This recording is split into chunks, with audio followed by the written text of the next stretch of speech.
নমস্কার, পাক বিচিত্রার পক্ষ থেকে সকলকে মহাষষ্ঠীর শুভেচ্ছা জানাই। আমি আজ আপনাদের গুঁড়ো দুধ দিয়ে সন্দেশ বানিয়ে দেখাবো। এটি বানানো খুবই সহজ।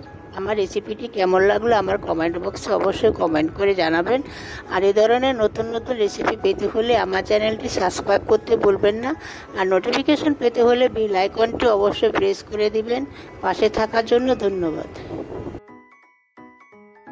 আজ আমি আপনাদের গুঁড়ো দুধ দিয়ে একটি দুর্দান্ত স্বাদের ডেজার্ট রেসিপি করে দেখাবো।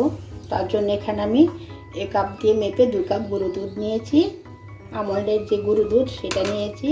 লিকুইড দুধ নিয়েছি বড় মগের, মগ বা কাপ যেটা বলেন, 1 কাপ বা 1 মগ। এখানে চিনি নিয়েছি 3 টেবিল চামচ। আলমন্ড আর কাজু দুটো মিলিয়ে আমি ছোট কুচি করে কেটে নিয়েছি 2 টেবিল চামচের মতো। এখানে এলাচ গুঁড়ো নিয়েছি 4 চামচের 1 চামচ, আর ঘি নিয়েছি। একটা কেক টিন নিয়েছি, তার মধ্যে আমি বাটার পেপার লাগিয়ে নিয়েছি। এখন এটা আমি ঘি ব্রাশ করে নেব।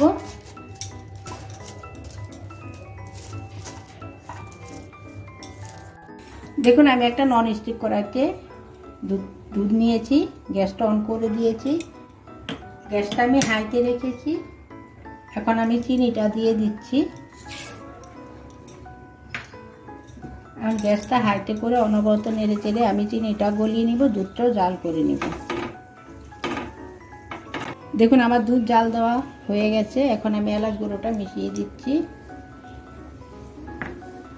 চিনিটাও গলে গেছে।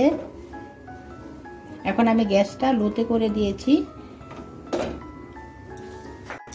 এখন আমি অল্প অল্প করে গুঁড়ো দুধটা মিশিয়ে নিচ্ছি। এ সময় কিন্তু গ্যাসটা আমি লোতে রেখেছি।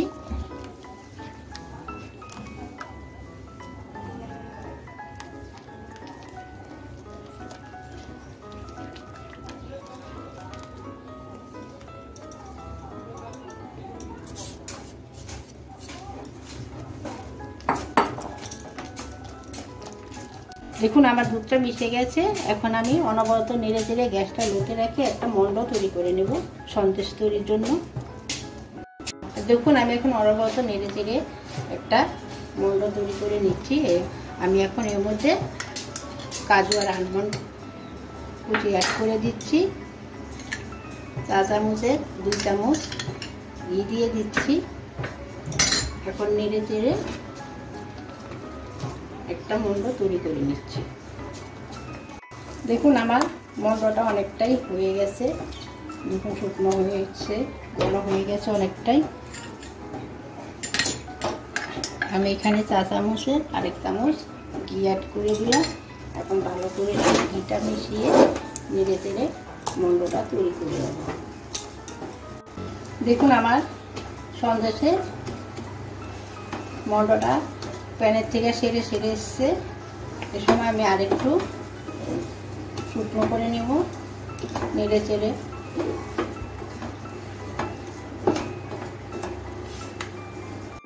দেখুন, আমার সন্দেশের মন্ডটা তৈরি হয়ে গেছে। এখন আমি গ্যাসটা অফ করে কড়াইটা নামিয়ে নিচ্ছি।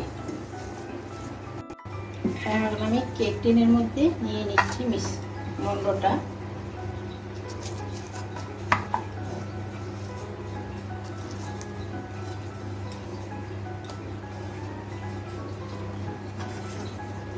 চুলার সাহায্যে সব দিকে সমানভাবে ছড়িয়ে নিচ্ছি। দেখুন, আমি লেবেল করে নিয়েছি সুন্দরভাবে, চারিদিকে সমানভাবে করে নিয়েছি।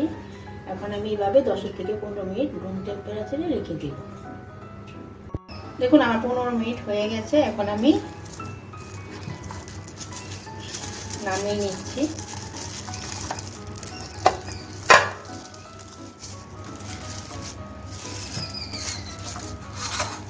দেখুন, এখন আমি সন্দেশ তৈরির জন্য পিস করে নেব। তার জন্য কেটে নিচ্ছি। দেখুন, আমার মহাষষ্ঠী স্পেশাল সন্দেশ তৈরি হয়ে গেছে। এখানে মিষ্টিটা আপনারা আপনাদের স্বাদ অনুযায়ী দিবেন। আমি যেভাবে বানালাম আপনারাও সেভাবে বানিয়ে খাবেন, দেখবেন খুব ভালো লাগবে।